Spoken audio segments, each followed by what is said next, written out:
Okay, so today we're really getting into the nitty-gritty of arguing itself. Like, what is it really about when we argue? And we're going to be tackling this from a philosophical angle with a big focus on feminist perspectives. You, our listener, you sent in some fascinating stuff for us to dig into here. And, well, our goal is to pull out the most insightful ideas without getting bogged down in all the academic jargon. Yeah, I mean, when most people think about arguments, they immediately think of disagreement, right? Hmm. Maybe even like a competition where someone has to win and someone has to lose.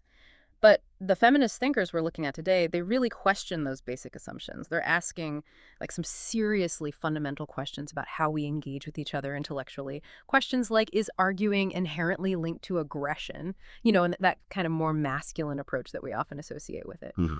Are there other ways to argue, maybe styles that we think of as more feminine in how they communicate that might offer really valuable insights?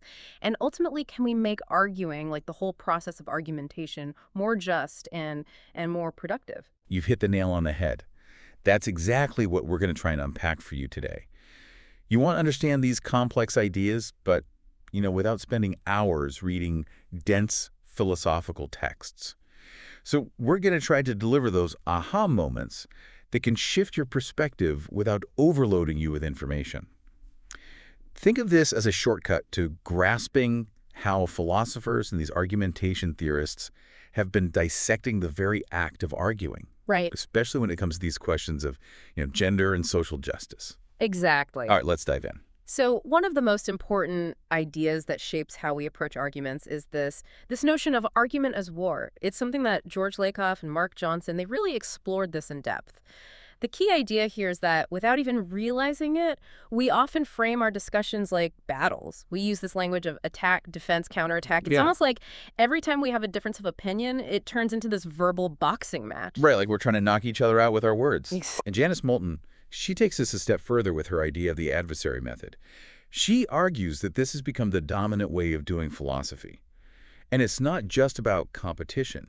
It's about prioritizing a very specific kind of reasoning, Yeah. one that's all about winning by finding flaws in the other person's argument and refuting their view, often through, this very deductive logic. The focus is all on opposition. Right. Finding the weakness in the other side. Finding the weakness, exactly. So what's interesting here is that this whole emphasis on argument as war and the adversary method, it can have some pretty unintended consequences. It can push aside other ways of engaging with ideas that could be really valuable. That's right. I mean, if the main goal is to just win, to Yeah. dismantle the other person's argument, then it might actually prevent us from really collaborating and refining those ideas together. Instead of building something together, we're just focused on tearing each other down. Absolutely. And Marianne Unni, she really brought this to life. She talked about this culture of hostility that can exist within philosophical discussions. And she pointed out the language that we use. I mean, it's often very aggressive, even violent. Yeah. We praise students for having sharper minds or penetrating insights. We talk about this battle of wits or aiming to cut an opponent's argument to pieces. I mean, it really does feel like some kind of intellectual combat, doesn't it? It does, yeah. And Phyllis Rooney, she suggests that this adversarial culture isn't neutral in its effects. She argues that it can actually reinforce male dominance within philosophy. It kind of plays into this historical narrative where, masculine reason has always been positioned against this idea of feminine unreason. It's not hard to see why this kind of environment might make it less appealing, less welcoming for women to fully participate. Exactly. It makes you wonder who thrives in that kind of intellectual arena. Hmm. And then Daniel Cohen, he even questions whether all this antagonism is really the best way to advance knowledge at all.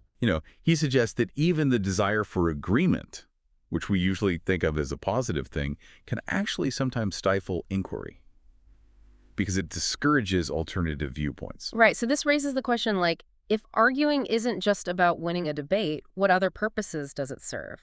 These sources we're looking at, they remind us that arguments are used for all sorts of things, to explain something, to teach someone, or just to have a discussion, among people who already share similar viewpoints. Right. And these other goals, they can get lost when we're so focused on that war metaphor.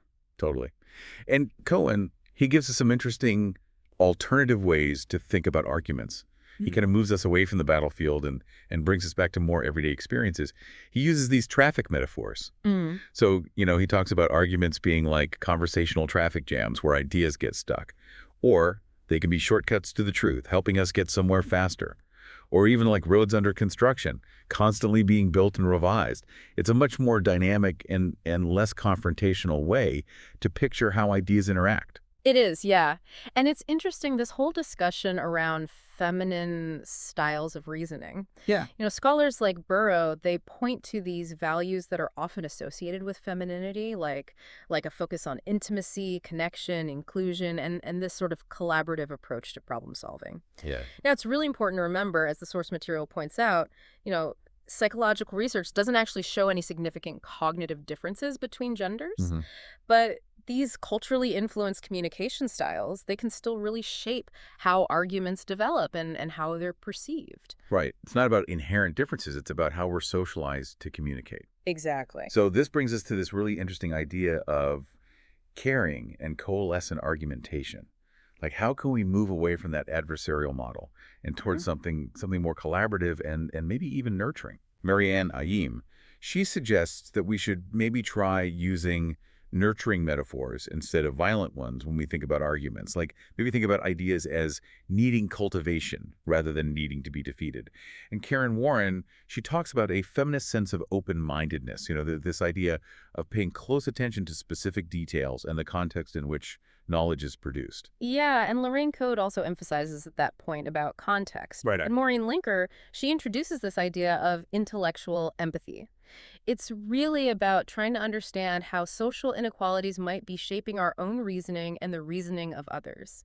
It's recognizing that our perspectives aren't formed in a vacuum. Right. They're shaped by our experiences, our social positions, all of that. Exactly. And Michael Gilbert, he offers this model of coalescent argumentation. This is really interesting because it shifts the focus from where we disagree to where we can find common ground. It's about understanding this whole position cluster. Think of that as the entire set of beliefs, values, even emotions that are behind someone's argument. So the key question becomes not what can I disagree with, but what must I disagree with? It's about minimizing those areas of conflict. Yeah, I like that, finding those points of connection. Right. But Tempest Henning, she offers a really important caution here. She reminds us that these non-adversarial models, they might be based on certain cultural assumptions, and they might not fit the experiences and needs of all groups. She uses the example of U.S. Black women and their distinct norms around politeness and communication.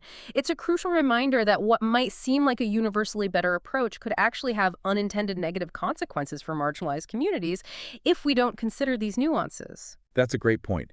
It's so important to remember that what works in one context might not work in another. And it really leads us to think about the roles of knowledge, criticism, politeness, and civility in all of this.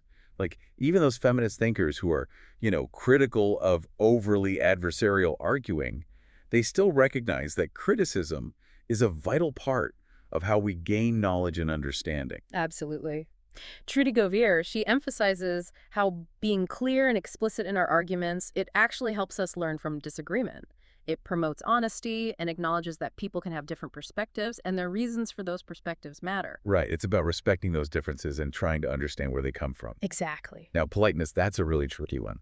On the one hand, as Govere more points out, it can definitely help to reduce interpersonal conflict when we're arguing. Yeah. But as scholars like Mayo, Burrow, and Hundleby have noted, politeness norms, they're often gendered. And unfortunately, they can reinforce existing power imbalances, potentially undermining the authority and voice of marginalized groups. Right. We see this play out in different communication styles that are often associated with men and women. Exactly, yeah. So Henning's work on signifying in African-American vernacular English, that's a great example. It shows how politeness can look so different across cultures.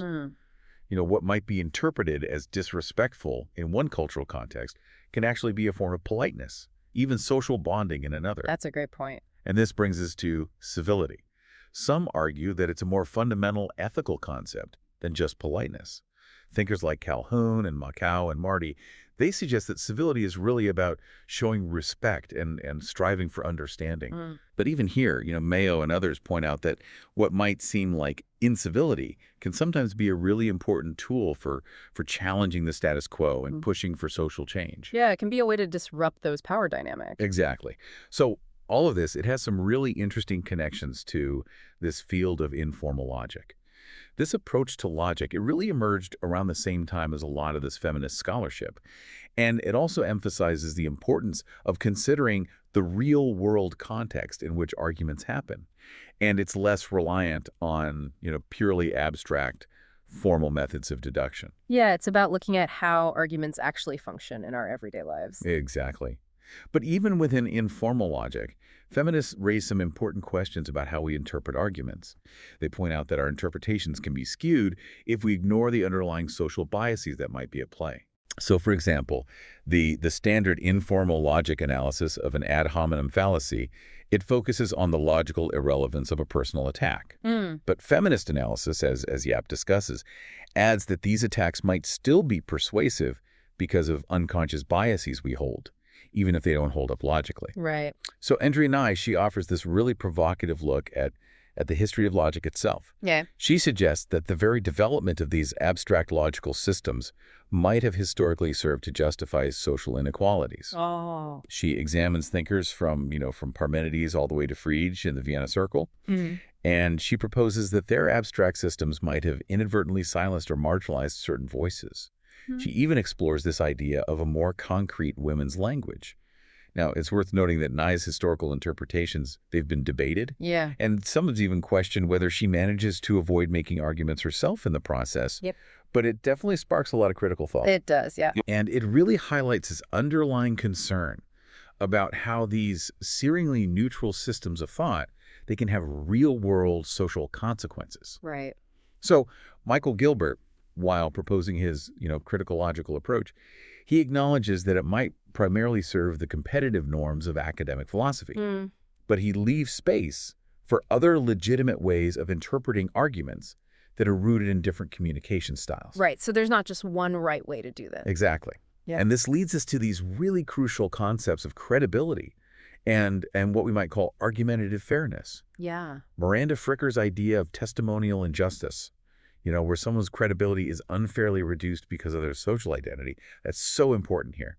And Patrick Bondi builds on this with the idea of argumentative injustice, which is the harm that's done to the whole process of arguing when someone's credibility is wrongly judged. And this can happen in both directions, right? We might underestimate someone's credibility based on stereotypes, or we might overestimate it because of in-group bias.